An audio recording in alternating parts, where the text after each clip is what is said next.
All right, let's talk about what's been going on in Israel. Israeli military said 6 bodies were found in Gaza.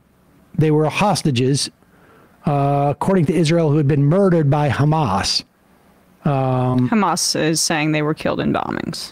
Yeah, it's look. There has been too many instances of the Israeli military putting out statements that that subsequently we find out are not true. What is clear is that these 6 hostages were killed, or they were killed at one point. What is not clear is exactly how they were killed. But supposedly close to the time that they were discovered. That's what I saw, yeah. They were also discovered close to where the hostage who was alive was discovered. So you could also determine maybe that hostage is providing intel to the IDF about the location where they were. Possibly.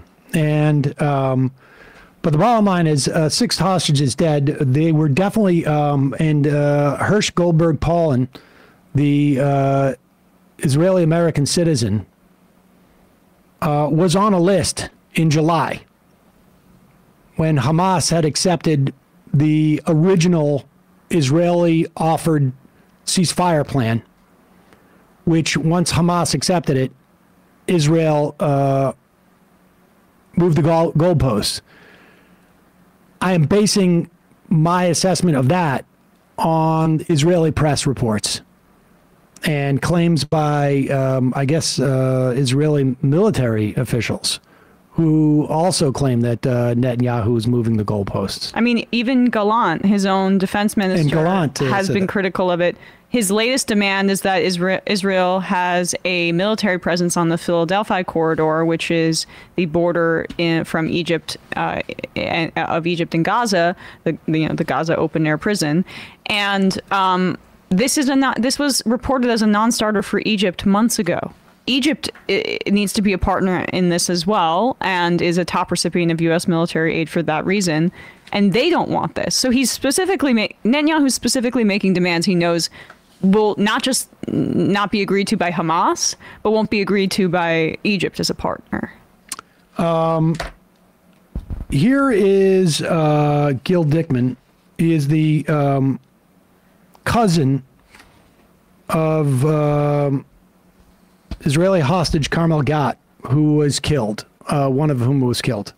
The audio is a little weird in this because he's at one of the protests, but you can still make out a lot of what he says.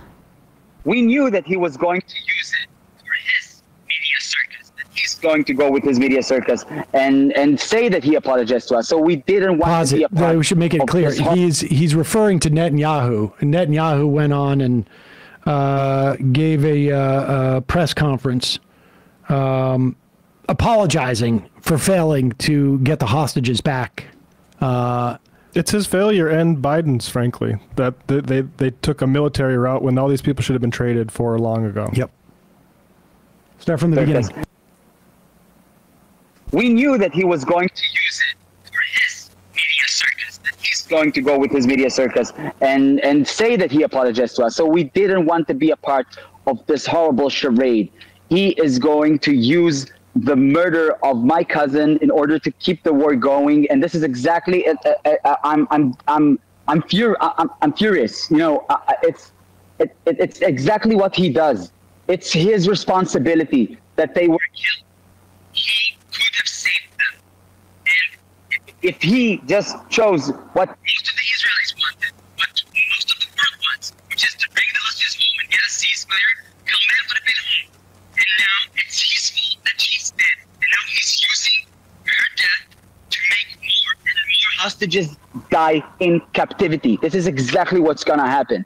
And Hamas is a terror organization. We blame him for the killing, the execution of the hostages, of course. But on the other side, I want to see a nation that believes in life and not another politician who believes that he can use death as a weapon, and the death of civilian hostages as a weapon in his political charade.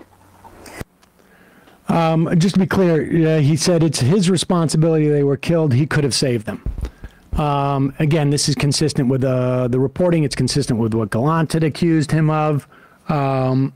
And here's how this protest was starting all day. There was an attempt yesterday, Monday, to do a general strike. Apparently, the Israeli labor tribunal, within a couple hours, said it's illegal, and the union backed down. But there were protests, and this was posted by a former 972 mag reporter, and I think she wrote, take a look at what she wrote there. She said something to the effect of, like, 10 years ago when I was working for 972 mag, we had suggested that tactics used in the occupied territories would be deployed against Israelis soon enough. 10 years later, sure, here it is. This is, they're using something called skunk water. I'm not exactly sure what it is. It's not just hoses, but it's some type of, like, chemical within the water. Go ahead.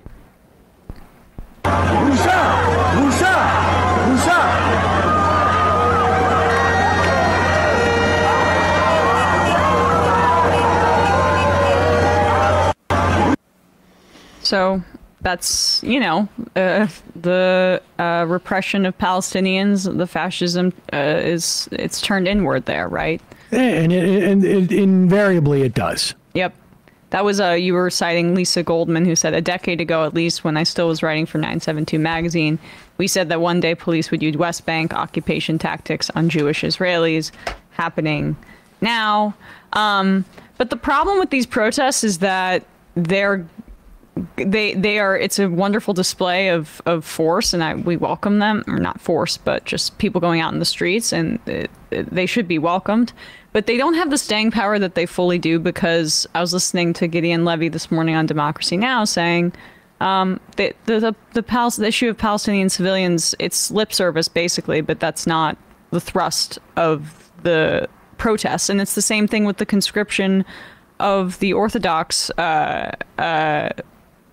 Israelis too, right? Like, these protests can't have the effect that they need to without, by the way, outsized pressure, because internally their politics, it's just not enough to change the trajectory of what the military is going to do. It's looking upward, and upward is Bibi Netanyahu, and that's the horror of all these people who I think early on said we need to have a hostage deal for these people, but they only could voice their appeal as, like, we support Israel, we of course condemn Hamas, but also can you please get a ceasefire? And ceasefire is not really what Bibi is interested in. And even if Hamas executed these hostages right before they were recovered, which I think is a likely, it's plausible. It's very plausible. It's still Netanyahu's fault. Yeah, he should have been traded for them. They'd been, a ceasefire for hostage deal has been on the table since at least January, and Netanyahu has been sabotaging his own negotiators on this front. These lives could have all been saved. So even if Hamas executed them because they feel that there's no earnest talks about a ceasefire happening, that's because of Netanyahu and the Biden administration not dealing with these negotiations in good faith, leading to that kind of situation. It's still on the parties with all the power here. Regardless of what the motivation is by the Israeli government, rescuing the hostages simply not a priority. Yeah. What is a priority is continuing the assault on Gaza. And now, with supposed a brief pause so that the spreading polio in Gaza can be, kids can be vaccinated against it. There's already at least one reported case of polio from a small infant. They're now essentially killing and assaulting in the West Bank and laying the groundwork for annexation of the West Bank. We're going to take a break. We'll head into the... let's do it now. So we can actually have a fun app. There's a story today in, where is this? The Haaretz story? The story of, shoot, where did I put that? Donald Trump's former ambassador to Israel. His book is about to come out. And here it is. It's from forward.com. Former President Donald Trump has largely remained silent on what he might do in a potential second term regarding the issue of particular interest to Jewish Americans. I would, I'm not sure I love that characterization, but however, if his close advisor's perspective offers any insight, it would involve the U.S. actively funding a previously shelved Israeli plan to annex the occupied West Bank. Look, it's already been previously reported that Miriam Adelson basically said to Trump, I'm going to give you $100 million worth of PAC money if you promise to annex the West Bank. That story was reported. 2 days later, she gave him the money. Then we played video of her, I don't know, a couple of weeks ago, speaking about Donald Trump keeps his promises. When we went in, when I supported him in 2016, he promised me move the embassy to Jerusalem. He promised me get out of the Iran deal. He promised me make peace with Saudi Arabia. He did those things. And then she was like, and the Golan Heights, like we weren't even expecting and that. the Golan Heights, exactly. Yeah, we weren't even expecting. Those are bonus. Hey, called a baker's dozen. And now she's asked for the annexation of the West Bank. Here's a quote from David Friedman's forthcoming book. Again, he was Trump's ambassador to Israel round one. There is absolutely no reason to believe that he won't be in round two. Israel will need financial assistance to, quote, to assert and maintain its sovereignty over Judea and Samaria. Remember that term. It's a biblical reference to the area that normal people refer to as the West Bank. He wrote this in his book, One Jewish State, the Last Best Hope to Resolve the Israeli-Palestinian Conflict. So Friedman one state from the river to the sea? Friedman suggests that the next Republican administration in Congress could redirect $1 billion from existing aid to the Palestinians, including funds meant for the Palestinian Security Force, to finance the annexation plan.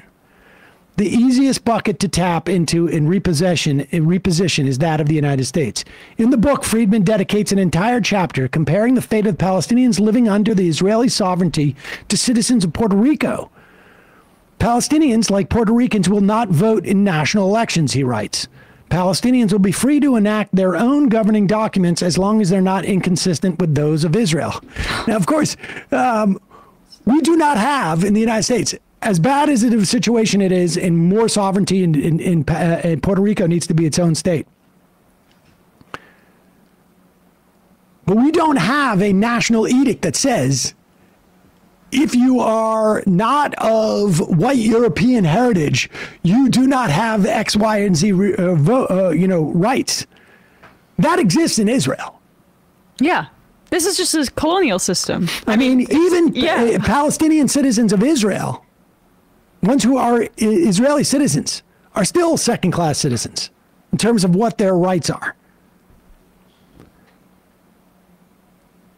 Palestinians will be free to enact their own governing documents as long as they're not inconsistent with those of Israel. While Puerto Ricans are considered U.S. citizens and have the right to vote, this is in forward.com, if they move to another state, Friedman does not advocate applying that to Palestinians in the West Bank. In other words, you don't get even what the rights that Puerto Ricans get within the context of the United States. So it'll be like Puerto Rico, but sort of like a Puerto Rico minus. Puerto Rico-let. Minor, I should say.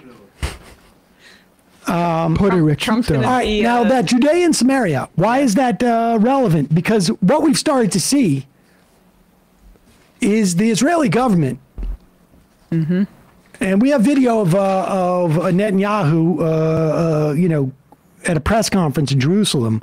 He's got a map of Israel. There is no West Bank. It's just all Israel. Here is Israel's UN ambassador, Danny Danon, asked about Israel's plan to relocate Palestinians in the West Bank. The West Bank, not in Gaza. Danon says that evacuation plans are being considered because Iran is supposedly smuggling weapons into, is it the West Bank? Let's hear him respond to a question from Al Jazeera's Gabriel Elizondo. Minister Katz has posted on X that he calls for the temporary evacuation of Palestinians from the West Bank. How do you plan to do that? So first, let's speak about the facts. The facts are that Iran is trying to infiltrate also Judea and Samaria. You know, we are speaking about multiple fronts, but we have evidence of Iranian trying to smuggle weapons into Judea and Samaria, and we have seen rise in terror attacks in Israel. So we take the measures necessary to prevent terror activities in Israel and in Judea and Samaria, and we will do whatever is necessary. You're planning to evacuate Palestinians from the West Bank, sir? Like the minister said on social media this morning? No, we proved that we are capable of fighting terrorism in Judea and Samaria, and we will continue to do that. So they're contemplating temporary evacuation of Palestinians from the West Bank. They want to basically put more people into the open-air prison in Gaza, and that's it. They're just going to take it one piece at a time. One piece at a time. They're going to take the West Bank, which they don't even refer to as the West Bank anymore. Now it's Judea and Samaria. Yeah. And Netanyahu erasing the West Bank from a map where he's giving a presentation is explicitly a show of faith to the people who he's in power with. Again, the circumstances in October 6th are the same that they are to this day. You can see here, there's no West Bank there. That's just all Israel. They still have the Gaza envelope included, but, you know, I mean, when they're packed into that very small square mile piece, what do we, and they're shooting fish in the barrel as we see, eventually the resettlement of Gaza plan, that's what they want. But the circumstances are the exact same. He is in a majority government with Smotrich and Ben-Gvir. It was the exact same thing before the attacks of October 7th, and it's the exact same thing now. And those are the guys that love the references to the West Bank as Judea and Samaria, and have aims beyond even the West Bank, going into Jordan and taking more territory there as well. So this is like when we hear about we need to work towards a two-state solution.